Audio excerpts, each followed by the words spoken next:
Hello friends, good evening. Welcome back to my channel. तो आजकल मेरे ब्लॉग की शुरुआत होती है शाम के टाइम। शाम को इनके आने का इंतज़ार होता है। तो अभी हम लोग जा रहे हैं बाज़ार। तो आज मेरे बाज़ार का जो है लास्ट दिन है, क्योंकि हम रोज़ भागे ही रहते हैं। कल से जो है मम्मी जा रहे हैं वापस घर। तो अब मेरे को जो है बाज़ार जाने का टाइम नहीं मिलेगा। और दिन नहीं तो यहाँ पे मम्मी रहते थे बच्चे के पास, और हम लोग शाम को रोज़ घूमने जाया करते थे। और आज से मेरा बाज़ार जाना बंद, मतलब आज से नहीं, कल से। तो इधर ये हमारे अद्वी के पिताजी भी हो गए हैं तैयार, और मम्मी परे अद्वी को सुला रहे हैं। तो अभी हमने सामान लाना है, जो कुछ रह गया था तो हम उसको लेने जा रहे हैं। ठीक है, अभी हम लोग बाज़ार से वापस आ गए हैं। तो मैंने चेंज भी कर लिया है। हमने थोड़ा बहुत सामान लाया था, क्योंकि अद्वी का बड़ा हो गया है, तो उसको अब ये सब एक ही कमरे में जो भी चीज़ें हैं वो उसको देखना पसंद नहीं है। तो उसके लिए हम कुछ खिलौने लेके आए हैं, तो वो मैं आपको नेक्स्ट व्लॉग में दिखाऊंगी।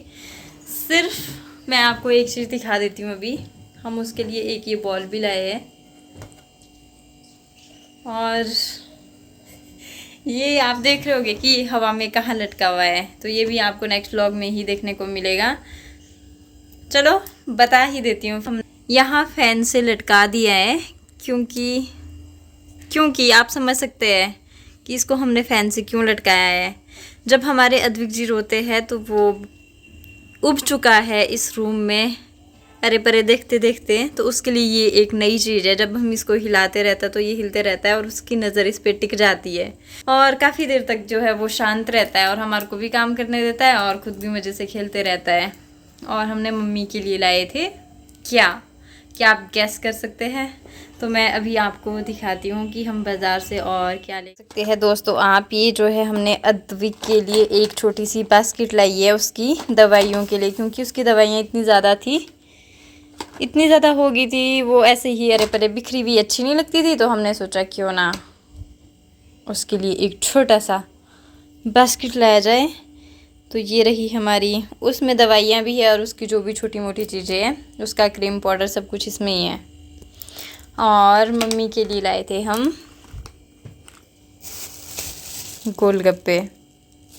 हम बहुत से पैक करवा के लाए थे, पर मम्मी ने गोलगप्पे तो नहीं खाए। और हमने सोचा कि हम थोड़े चलते चलते थक भी गए थे, क्योंकि हम पैदल ही चलते रहे, हम ऑटो से नहीं गए थे। तो हमारा वॉक भी हो गया। हमने सोचा कि हम खाने के लिए कुछ पैक करके ले जाते हैं। तो हम गोलगप्पे लाए थे चटर पटर। मैंने कहा मम्मी भी खाएंगे हमारे साथ। तो मम्मी ने ये सब नहीं खाया, क्योंकि आजकल मम्मी जैसे कि अस्वस्थ चल रहे थे, तो उनकी दवाइयाँ चली है। मम्मी तो ये सब खाए नहीं, हमने ही सारे ख़त्म कर दिए। अब थोड़े से बचे हैं, हमारे से ये खाए नहीं जा रहे थे, तो हमने ये रख दिए। कल खाएंगे, और कल मम्मी चले जाएंगे। अभी मम्मी जो है अद्विक को सुला रहे हैं अपनी गोदी में। सुला क्या, वो सो ही गया है। तो इसके बाद मेरे को करनी है डिनर की तैयारी, क्योंकि मैं पहले डिनर बना लेती हूँ।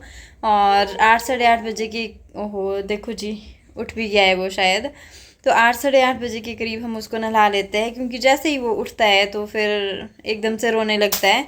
अभी ये शायद मेरी आवाज़ सुन के ही उठा है। शायद ये भी 1 घंटे तक और सो ले, क्योंकि अभी तो टाइम है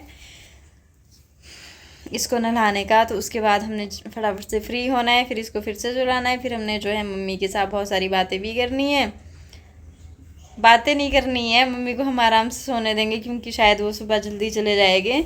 तो उनको छोड़ने जो है हमारे पामटा जी जाएंगे। तो वो मम्मी को जो है सोलन तक ड्रॉप करेंगे, क्योंकि वैसे मम्मी अकेले जाना चाह रहे थे।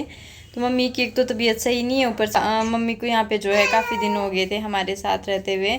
तो अब मम्मी सोच रही है कि मैं घर चले जाती हूँ, क्योंकि आजकल घर पे भी कोई नहीं रहता है। पामटा जी ने सोचा कि मम्मी की तबीयत सही नहीं चल रही है, तो इसलिए उनको जो है वहाँ सोलन तक ड्रॉप करके आता हूँ, कि भाई उसके बाद देखते हैं फिर शिमला में रिसीव करने उनको। वहाँ पे कोई ना कोई आ ही जाएगा, क्योंकि शिमला में भी दीदी वगैरह रहते हैं, तो वो मम्मी को लेने आ जाएंगे। तो अद्विक जी शायद अब सो नहीं रहे, ये रो रहे हैं। थोड़ी देर इसको ऐसे ही खिला लेते हैं, उसके बाद देखते हैं फिर। अद्विक के पापा इसको मज़े से देख रहे हैं कि अद्विक जी हमारे कैसे रो रहे हैं। ऐसे नहीं कि मैं गोदी में उठाऊं और इसको चुप करवाऊं, और ये इसके रोने के मज़े ले रहे हैं। और मम्मी इसको देख रहे हैं, क्योंकि मम्मी इसको उठा नहीं सकते हैं, बस गोदी में वैसे ही सुला सकते हैं, क्योंकि मम्मी को जैसे कि बाजू में दर्द है, तो उसके लिए कंप्लीट रेस्ट के लिए बोला है। तो अब देखते हैं दवाइयों से आराम होता है कि नहीं, क्योंकि मम्मी का एक्सरे भी हो गया था। टूट फूट उसमें कुछ नहीं है, शायद से थोड़ा सा स्वेलिंग हुई है उसमें, तो वो सब तभी ठीक होगा जब कंप्लीट रेस्ट मिलेगा उनको। तो अब मैं डिनर की तैयारी करती हूँ और मम्मी और इसके पापा अब इसको खिलाते रहेंगे आराम से।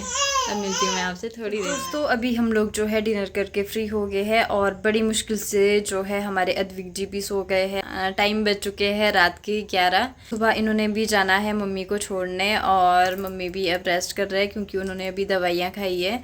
तो मैं भी अब आराम से सो जाती हूँ क्योंकि मेरे को तो रात भर वैसे भी उठते रहना पड़ता है। हर 1-1.5 घंटे के बाद अद्विक जी जो है उठाते रहते हैं क्योंकि इसको भूख लगती रहती है। तो मैं भी सो जाती हूँ अब टाइम से। अब पता नहीं ये कभी भी उठ सकता है। आज के ब्लॉग को करती हूँ मैं यहीं पे एंड और अब मिलती हूँ आपसे नेक्स्ट व्लॉग में।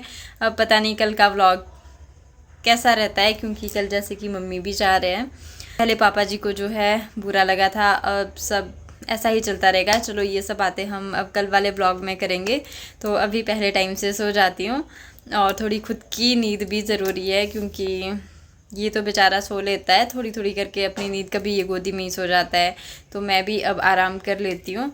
तो आज के ब्लॉग को करती हूँ मैं यहीं पे एंड और अब मिलती हूँ आपसे नेक्स्ट ब्लॉग। अगर आपको मेरी वीडियो अच्छी लगे तो प्लीज़ लाइक करें, शेयर करें और चैनल को सब्सक्राइब करना बिल्कुल भी ना भूलें। और अब मिलते हैं आपसे नेक्स्ट ब्लॉग में नेक्स्ट डे के साथ। Bye bye, good night, see you soon.